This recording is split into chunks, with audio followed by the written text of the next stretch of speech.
Anong tawag sa shampoo pag nabawasan ng isa? Ano? Siyam na lang.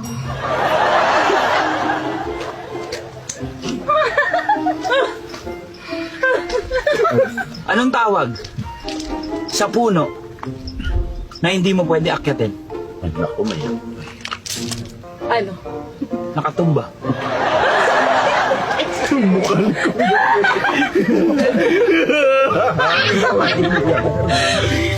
Ano pa yung punong hindi mo maakyat bukod sa nakatumba?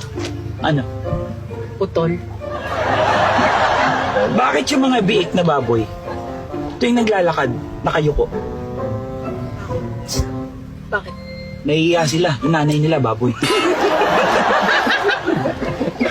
Yung mukha ni Kuya. Yung mukha ni Kuya.